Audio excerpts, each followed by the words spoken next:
Hola, muy buenas tardes. Es un gusto poderle saludar nuevamente.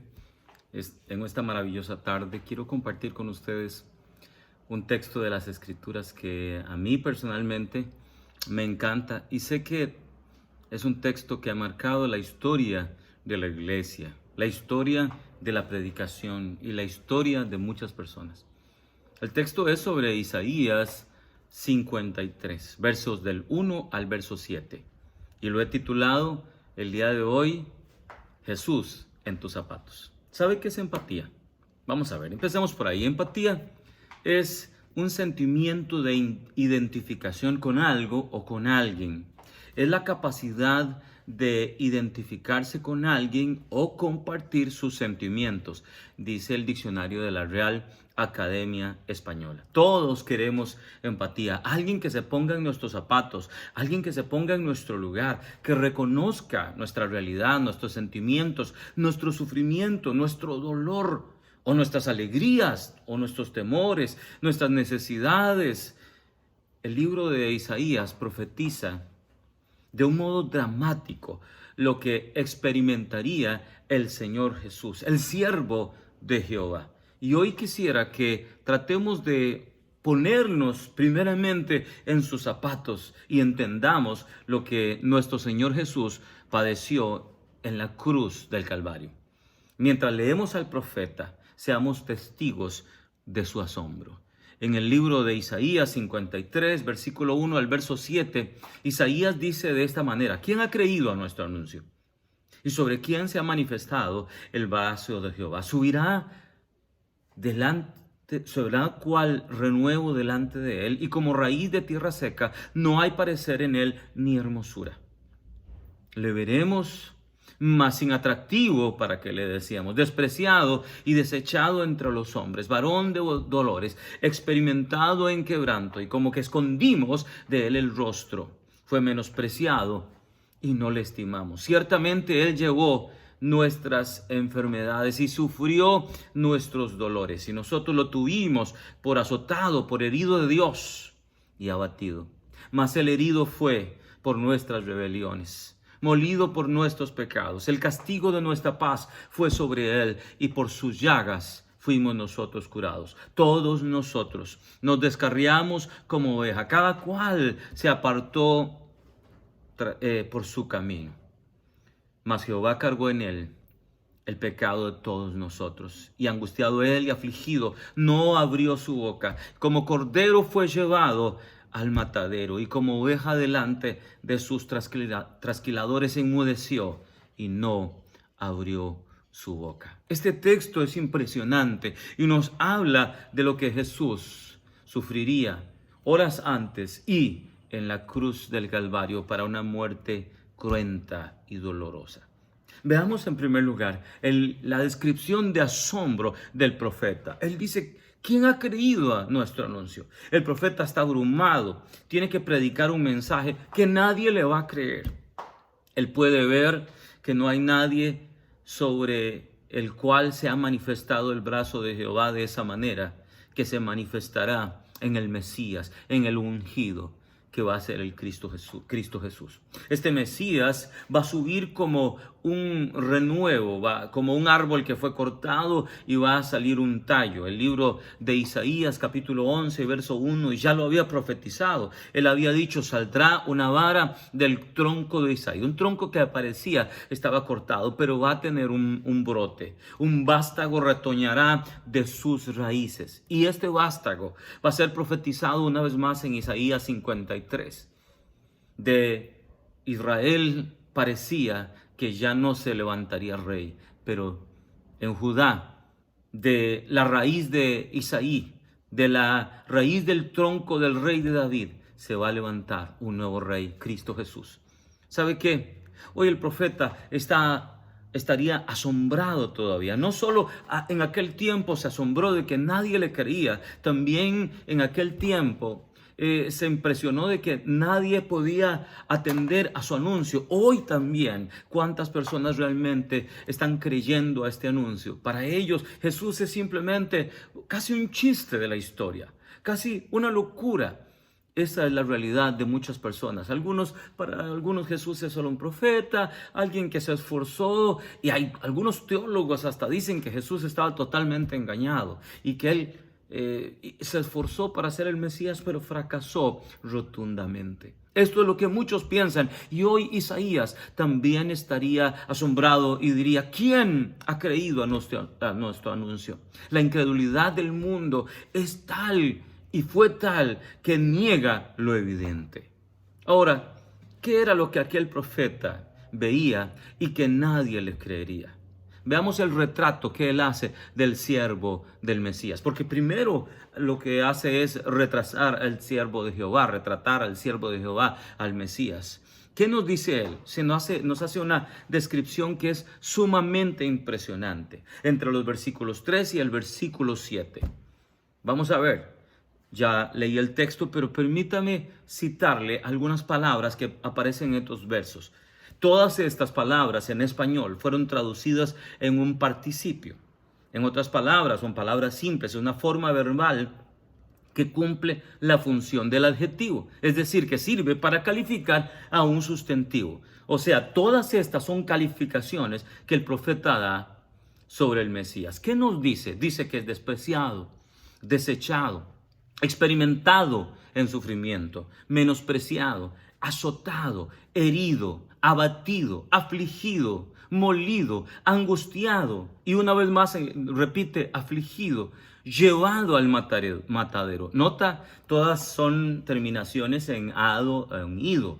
Esos son participios en español y califican la acción de el Mesías, o califican, perdón, al Mesías. Vuelvo a citar para que usted tome la fuerza de estas palabras. Dice que fue despreciado, que fue desechado, que fue experimentado en sufrimiento, fue menospreciado, fue azotado, fue herido, fue abatido, fue afligido, fue molido, fue angustiado. Nota la intensidad, y fue por último llevado al matadero. Solo un par de expresiones no están en participio.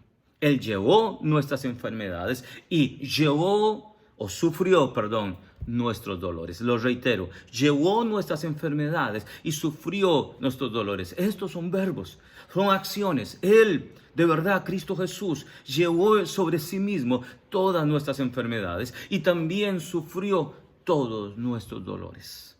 Jesús cumplió eso y más. Vivió cosas indescriptibles en diferentes áreas de su vida. En lo físico, fue torturado hasta la muerte. En lo social, no solo fue traicionado, fue rechazado por aquellos a los que nunca les hizo ningún mal. Fue el Mesías ignorado por aquellos por los cuales dio todo. Fue el Mesías totalmente desechado de la sociedad. Lo emocional fue rechazado por los que amaba y traicionado por aquellos que iba a dar su vida. En lo espiritual, llevó la culpa de nuestro pecado, del pecado de la humanidad y por supuesto sus consecuencias. A pesar de ser un hombre justo, Dios cargó en él el pecado de la humanidad.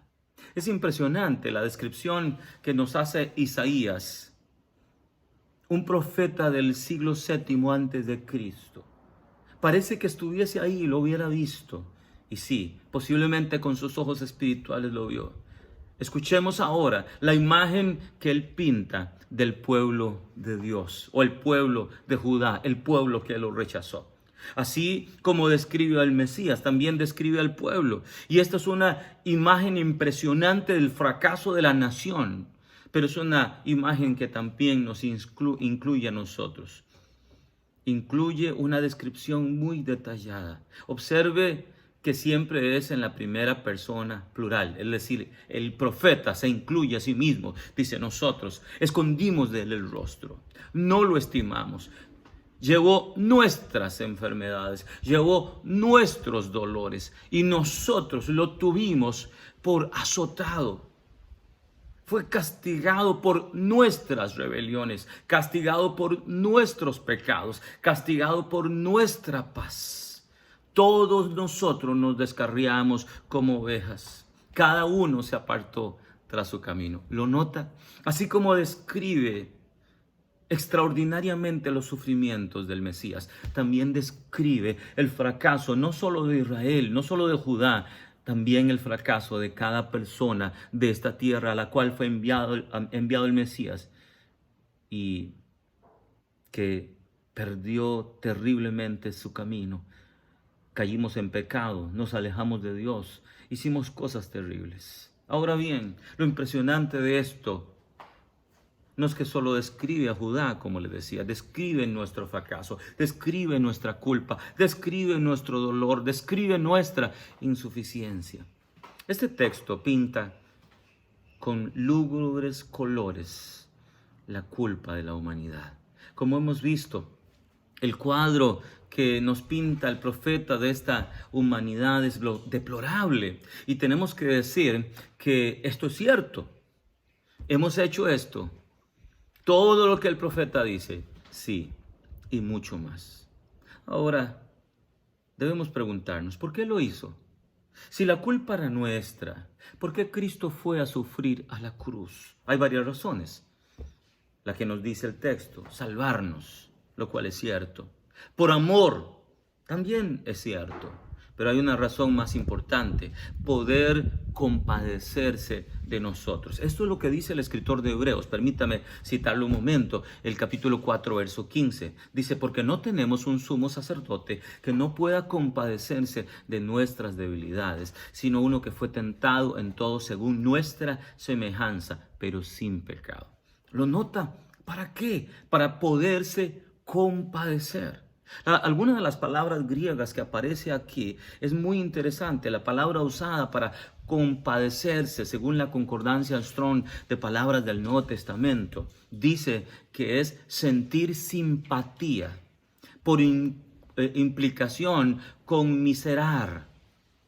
O sea, tener misericordia, compadecerse. Pero también otra palabra que aparece en el libro de Hebreos es compadecerse ¿de qué? De nuestra debilidad. La misma concordancia de palabras griegas del Nuevo Testamento dice que es debilidad en cuerpo o en mente, fragilidad. Y esto incluye enfermedad, debilidad física.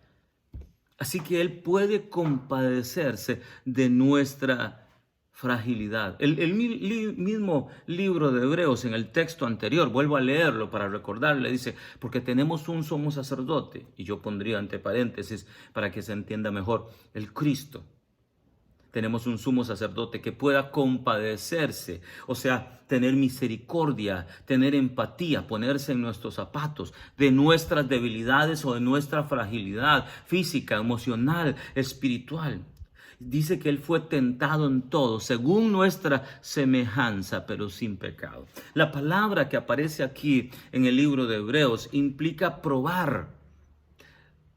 Es hacer un esfuerzo, es escudriñar, es incitar, es disciplinar, es examinar, es tentar, por supuesto. O sea, que más que el Cristo fuera tentado, es que Él fue probado igual que nuestras pruebas. Cuando te sientas débil, Él se sintió débil. Cuando te sientas rechazado, Él se sintió rechazado. Él pasó cada una de las pruebas físicas y emocionales y espirituales que cualquier ser humano pueda vivir. La idea, por lo tanto, es que Jesús fue probado por igual que nosotros, para que pueda sentir simpatía o empatía, como hoy diríamos, de todas nuestras debilidades. Así que el texto que acabamos de ver dice algo maravilloso. Nadie en esta tierra puede ponerse en tus zapatos igual que Cristo Jesús. Él experimentó el sufrimiento, la angustia, la soledad, la traición, la tentación. No importa lo que estés pasando, la verdad es que Cristo Jesús puede compadecerse, puede sentir lo que tú estás sintiendo, puede tener empatía contigo. Repasemos brevemente lo que se ha dicho hasta este momento antes de concluir. El profeta Isaías puede ver al Mesías sobre el cual se ha manifestado el brazo de Jehová poderosamente, tal como pasó en Cristo Jesús. Y se asombra de que nadie crea su mensaje. También presenta un cuadro impresionante de ese Mesías que va a ser rechazado, va a sufrir, va a ser abatido, va a ser afligido y va a ser maltratado. Pero también pinta un cuadro vívido de nuestro fracaso, en el cual nosotros hemos sido como humanidad los traidores. ¿Por qué Cristo Jesús estuvo dispuesto a pasar todo esto? Entre varias razones, para poder compadecerse de nuestra fragilidad. ¿Te das cuenta que si nadie te entiende, si sientes que nadie puede ponerse en tus zapatos, Jesús sí puede hacerlo? No tienes por qué pensar que nadie te comprende. No tienes por qué pensar que lo que estás pasando, nadie lo puede entender, porque nadie ha vivido lo que vives. Sí, la verdad es que Jesús puede hacerlo. Él puede ponerse en tus zapatos. Toma la decisión el día de hoy de venir delante de Jesús y abrirle tu corazón, entregarle tu dolor, tu aflicción, tu traición. Él no te va a defraudar. Déjalo hoy ponerse en tus zapatos. Con esto quiero concluir. Insisto, si piensas que nadie puede ponerse en tus zapatos, Jesús puede ponerse en tus zapatos. Él puede comprenderte, Él puede llevar tu dolor, Él puede comprender tu aflicción. Solo tienes que confiar en Cristo Jesús. Por favor, pon tu vida en sus manos y nunca te vas a arrepentir. Te ha hablado el pastor Josué Brenes y fue una bendición para mí compartir contigo. Que esta palabra cale profundo en tu corazón y puedas hoy poner tu vida en las manos de Jesús, porque Él realmente puede ponerse en tus zapatos. Bendiciones y hasta la próxima.